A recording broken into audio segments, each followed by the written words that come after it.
बिस्मिल्लाहिर्रहमानिर्रहीम। नाज़रीन इकराम, आज हमारे साथ महवी गुफ्तगू होंगे मियाँ मोहम्मद आसिफ़ सग़ीर साहब। ये G13 इस्लामाबाद में रिहाइश पज़ीर हैं और यहाँ पे इन्होंने एक रेज़िडेंट कम्युनिटी कौंसल के नाम से एक कम्युनिटी सर्विसिंग के लिए एक इदारा इस्टेब्लिश किया है और जिसके ये वाइस चेयरमैन हैं। हम इनसे जानेंगे कि कोरोना के दिनों में किस तरह से इन्होंने कम्युनिटी की सर्विस का काम किया और किस तरह से सोशल वर्क करते रहे हैं। जी सर, आपको सबसे पहले हम अपने प्रोग्राम में खुशामदीद कहते हैं।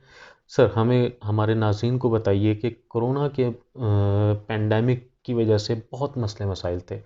आपने क्या मसले मसाइल फ़ेस किए और उनको किस तरह से आपने ओवरकम किया? शुक्रिया जी, बड़ी मेहरबानी। बिस्मिल्लाहिर्रहमानिर्रहीम। ये कोरोना, जैसे आपको पता है कि ये ऐसा ये इस पैंडेमिक में सारी दुनिया मुतासर हुई और पाकिस्तान भी इससे बहुत ज़्यादा मुतासर हुआ। और जब हम बात करते हैं अपने इस शहर इस्लामाबाद की और इस सेक्टर G13 की, तो यहाँ पर भी बेशुमार ऐसे इश्यूज़ थे जो हमने देखे और हमें मौका मिला कि हम लोगों को बता पाएँ कि जी कोरोना से किस तरह बचा जा सकता है और अगर आप किसी को हो गया है तो वो किस तरह जो भी है उसका वो ट्रीटमेंट किया जा सकता है। तो हमने इसके लिए एक कैंपेन भी चलाई, लोगों को बताते रहे कि कोविड से कैसे बचा जा सकता है और तो उससे लोगों को बहुत सारा फ़ायदा हुआ। फिर हमने जब वैक्सीन आई, कोविड की आना शुरू हुई, तो फिर उसके लिए भी अरेंजमेंट किए। तो यहाँ पर लोगों को वैक्सीनेशन भी करवाई। तो ये इस तरह बाकी हमारा एक मसला ये रहा कि पहले इंटरेक्शन हमारा होता था, फिज़िकल इंटरेक्शन होता था, हम वीकली मीटिंग्स किया करते थे। जब कोविड आ गया तो फिर उसके बाद ये फिर हम ज़्यादातर हमारे व्हाट्सएप ग्रुप्स बने हुए थे और तो ऑनलाइन बैठ के और तो ये फिर हम लोगों से कांटेक्ट करते थे और एक दूसरे के इश्यूज़ जानने की कोशिश करते थे और फिर उनको सॉल्व भी करते थे। क्योंकि ये सेक्टर है हमारे इसके पास federal government employees housing foundation, जो अब आपको पता है कि पीटीआई गवर्नमेंट जब आई तो उन्होंने इसको अथॉरिटी बना दिया। तो ये सारा जितने यहाँ का निज़ाम है वही चलाते हैं। तो यहाँ कोई भी अगर हमको काम करते हैं तो वो हाउसिंग वालों को बताते हैं कि ये यहाँ रेजिडेंट्स की ज़रूरत है, यहाँ पर ये इश्यूज़ है। तो कुछ काम वो खुद कर देते हैं, कुछ काम फिर हम कम्युनिटी लेवल पे हम खुद इज्तिमाई एफर्ट करते हैं और फिर हम डिफरेंट जो भी मुतल्लिक़ा अदारे हैं उनसे रब्ता करते हैं, तो लोगों को इस तरह कम्युनिटी सर्विसिंग प्रोवाइड करने की कोशिश करते हैं। अच्छा, आसिफ साहब, जिस तरह आपने ख़ुद भी बात की कि एक चीज़ तो हम जानते हैं कि G13 ज़रा इतना शहर के अंदर का इलाका नहीं है, ज़रा थोड़ा सा हटके है, कंट्री साइड जिसको बोलते हैं। अब तो काफ़ी डेवलप हो गया है, लेकिन उसके बावजूद कोरोना के दौरान जिस तरह आपने ख़ुद कहा कि मीटिंग्स नहीं हो पा रही थी, तो मेल मिलाप नहीं हो रहा था, तो उसमें आप किस तरह से लोगों के साथ इंटरेक्शन कर रहे थे और उसमें क्या प्रॉब्लम्स फेस कर रहे थे? जी बिल्कुल, मसाइल थे और मसाइल उसमें थोड़े बाज़ गंभीर मसाइल भी हो गए। वो मसले जो ख़ुद आपको फिज़िकली जाना चाहिए, जाके जब तक आप लोगों से मिले नहीं तो मसले नहीं हल हो रहे थे। लेकिन हमने जो जितनी एहतियात बंदा कर सकता था, आपको पता था कि जो भी SOP गवर्नमेंट ने इशू की हुई थी NCOC की तरफ से, उसको हम फॉलो करते थे और मजबूरन जाते थे। और उसमें ऐसा भी हुआ कि मेरी फैमिली, मैं और मेरी मिसेस दोनों इन्फेक्टेड भी हो गए। हम कोविड पॉजिटिव हुए और हमने वो फिर क्वारंटाइन किया, हमने केयर की, एहतियात की, तो अल्लाह का शुक्र है कि हम मतलब उसे रिकवर कर गए। तो ऐसे कोई बड़ा नहीं हुआ। फिर हमने वैक्सीनेशन जो भी है वो हमने प्रॉपर हम दोनों वैक्सीनेटेड हैं, हमने वैक्सीन लगवाई। और यही फिर हम लोगों को इस तरह कहते थे कि भाई मसाइल हैं, जब तक ये कोविड और ये वैक्सीनेटेड मैक्सिमम लोग नहीं हो जाते तब तक फिर हम जो भी है ये फिजिकल इस तरह के मामला नहीं कर सकते। ज़्यादा से ज़्यादा फिर कोशिश करते हैं कि बाद में जो वैक्सीनेशन होती गई तो फिर हमने वही सोशल डिस्टेंसिंग का ख्याल रखते हैं। फिर ऐसे ऐसा हमने ये एक्टिविटीज़ शुरू कर दी। तो अब हम इंशाल्लाह अब हम करते हैं, हम वीकली हम मिलते हैं और लोगों का जो मसाइल है वो सुनते हैं और उनको सही। हल करते हैं। अच्छा, ये जो सेक्टर्स हैं, G13 है, G14 है और इसके इससे मुल्हिका, यहाँ पे पानी का एक बहुत बड़ा मसला है। अच्छा, आप लोगों ने एक रैली भी किसी वक्त में निकाली थी, कोई 4-6 महीने पहले, और इस तरह से आप गवर्नमेंट पे के साथ निगोशिएशन कर रहे होते हैं कि पानी के मसाइल को हल किया जाए। ये क्या बेसिकली मसला क्या है और क्यों नहीं हल हो पाता? सिर्फ सर यहाँ पानी का ही मसला नहीं है सेक्टर में। इस सेक्टर में आज तक मैंने जैसे बताया कि सेक्टर को आज जब देखें तकरीबन 26-27 साल हो गए हैं इस सेक्टर को अनाउंस हुए। ठीक है।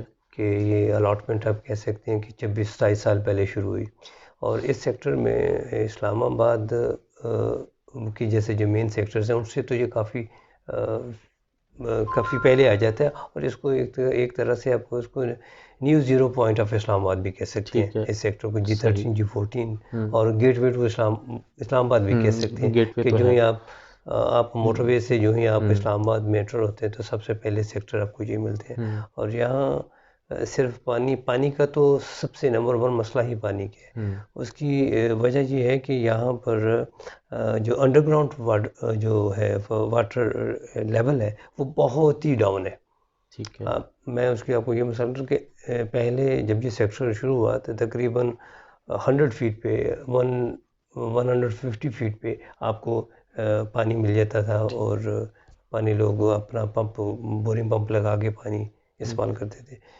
और लेकिन आज आप 400 फीट भी अगर बोर करवा लेते हैं तो वो वो भी आपको नाकाफ़ी है। वो वहाँ से पानी भी बड़ी मुश्किल से मिलता है। अच्छा। और इस वजह से एक और दूसरी है कि ये सेक्टर की आबादी यहाँ अकोमोडेशन बड़ी तेज़ी से बढ़ी है पिछले 8-10 सालों में स्पेशली। लेकिन पानी का जो बाहर से सोर्स होता है, जैसे हर सेक्टर में CDA डैम से मतलब पानी आ रहा है, कानपुर डैम का पानी आ रहा है, यासीन डैम से पानी आ रहा है, रावल डैम का पानी है। तो वो ये जो पानी है उस तक इस सेक्टर को एक्सेस नहीं है। इस सेक्टर में कोई ऐसा सोर्स बाहर से पानी नहीं है। तो ये लोग टैंकर, यहाँ एक बहुत बड़ा बिजनेस है टैंकर्स का, प्राइवेट टैंकर्स का।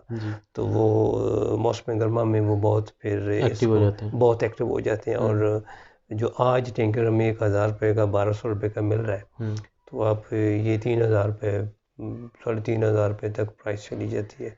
और फिर लोगों को बहुत तकलीफ़ होती है। तो उन दिनों फिर हमारा काम काफ़ी बढ़ जाता है। हम कोशिश करते हैं कि लोगों को रिलीफ देने की कोशिश करें। ये जो आपने जिक्र किया टैंकर के हवाले से कि सर्दियों में कुछ रेट कम होता है, गर्मियों में डिमांड ज़्यादा बढ़ती है और रेट ज़्यादा हो जाता है।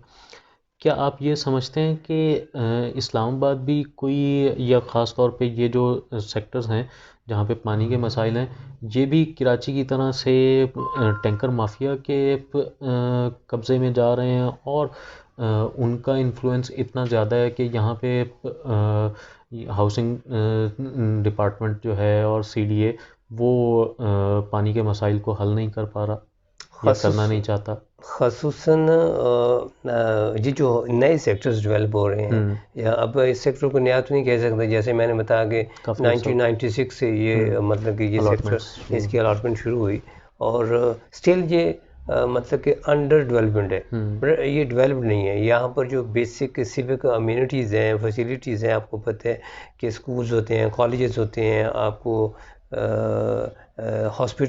हॉस्पिटल हैं और बाकायदा एक सेंट्रलाइज्ड वाटर डिस्ट्रीब्यूशन सिस्टम होता है, वाटर सप्लाई सिस्टम, वो यहाँ पर मौजूद नहीं है। ठीक है। और कोई पेट्रोल पंप नहीं है, कोई बड़ा शॉपिंग मॉल नहीं है, कोई आपको जो है ना सहूलत बाज़ार नहीं है।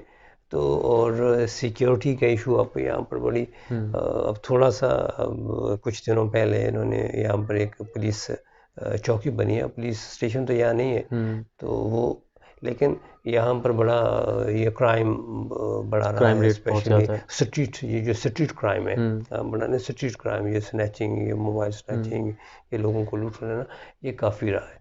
तो इस पे भी हमें बहुत काम करना पड़ा है। तो कुछ लोगों को अवेयरनेस दी है, कुछ जो अथॉरिटीज़ है, गवर्नमेंट है, उनसे और हाउसिंग से क्या क्या हमने को मामला काफ़ी बेहतर बनाए हैं।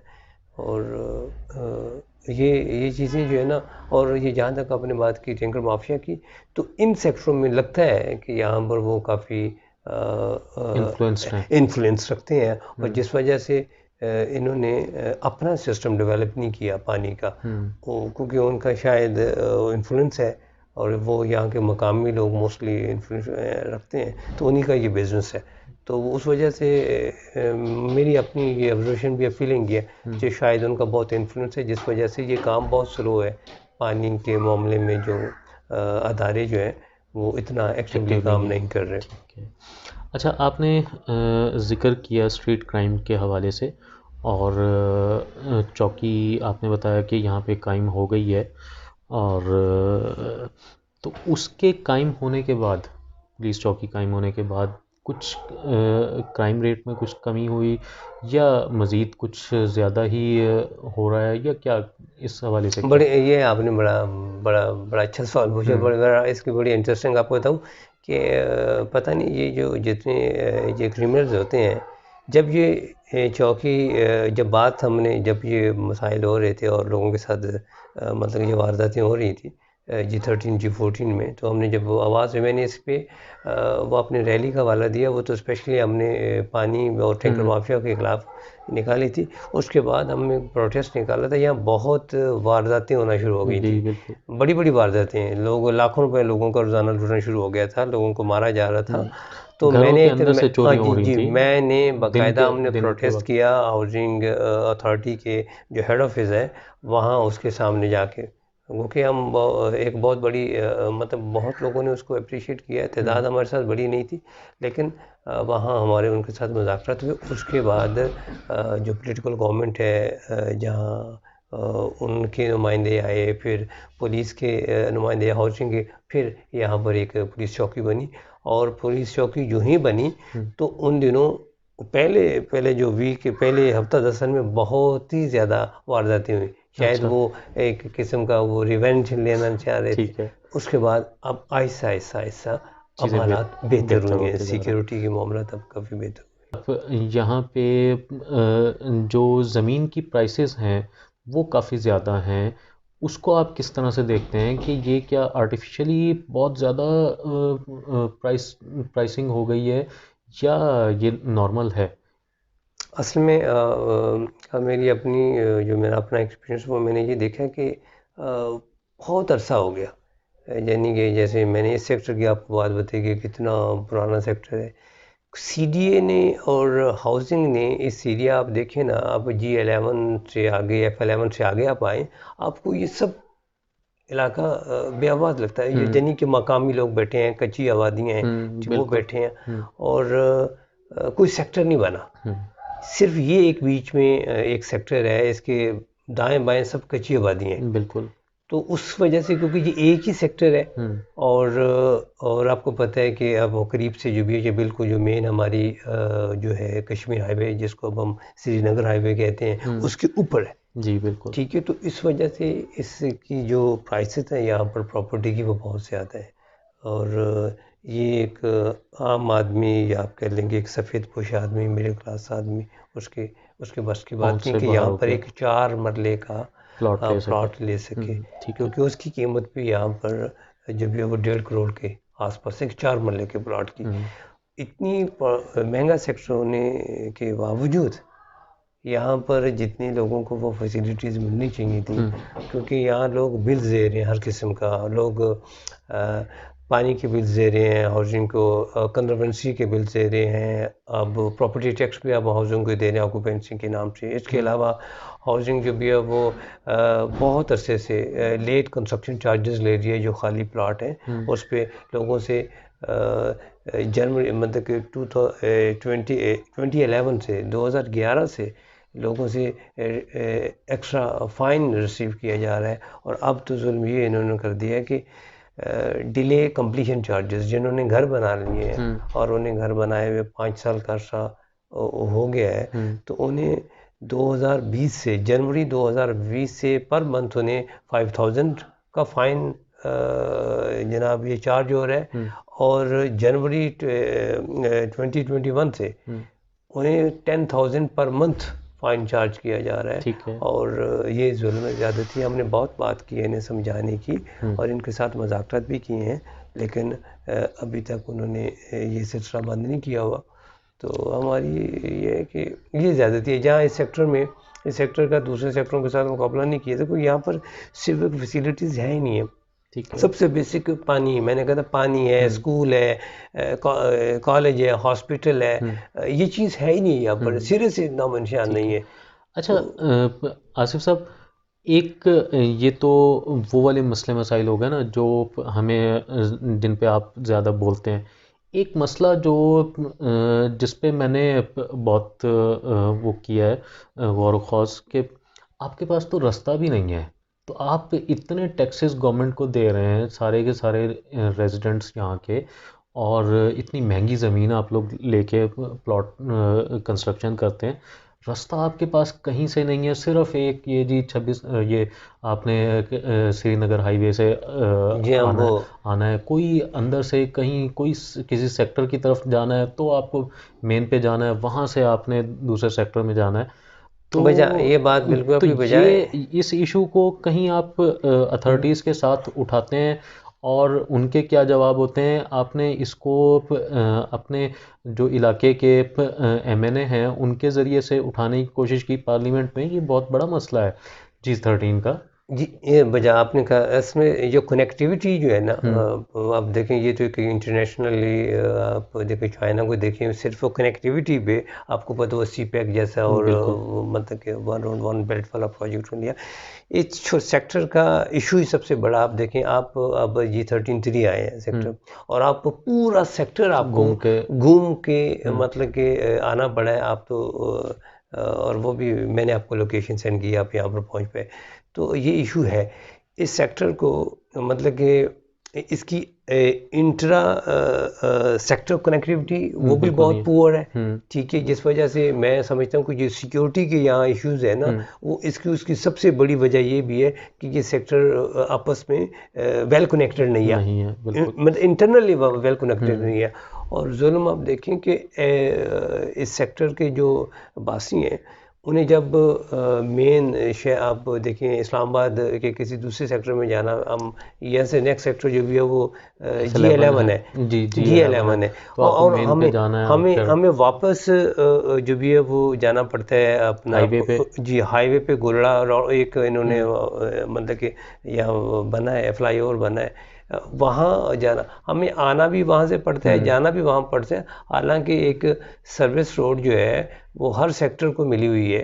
हमारी ये सर्विस रोड आप देखें कि साल से, ये हम पिछले 8-10 साल से ये डिमांड कर रहे हैं कि इसको आप G11 तक जोड़ दें, ठीक है। तो कई बार हमने और अगर F सेक्टर की तरफ जाना हो तो वो तो बहुत ही आप लोगों के लिए बहुत मुश्किल, बहुत लंबा बहुत लेंथी रास्ता है। बिल्कुल बजा ये बहुत ही आर्ट, जैसे मैंने कहा कि बाकी दीगर मसाइल हैं, तो ये इस पे हमने बहुत बात की है, इनसे हाउसिंग से बात की है हमने, जनाब NHA से बात की है हमने, जो यहाँ हमारे यहाँ के MNA असद उमर साहब, ठीक है, अब तो वो काफ़ी अर्सा हो गए, बड़े बिजी हैं वो, बस जब से उन्होंने इलेक्शन जीता है ना, ये जब PTI की गवर्नमेंट आई है उसके बाद उनके पास शायद टाइम ही नहीं है, तो कभी कभार आते हैं। अली नवाज अवान साहब जो भी है वो उनके नुमाइंदे बन के आते हैं, और उस तरह जिस तरह वो एक गवर्नमेंट को, पोलिटिकल गवर्नमेंट को, और आपकी आवाज़ उठानी चाहिए, आवाज़ उठानी चाहिए, उस तरह नहीं हो पा रहा, इसलिए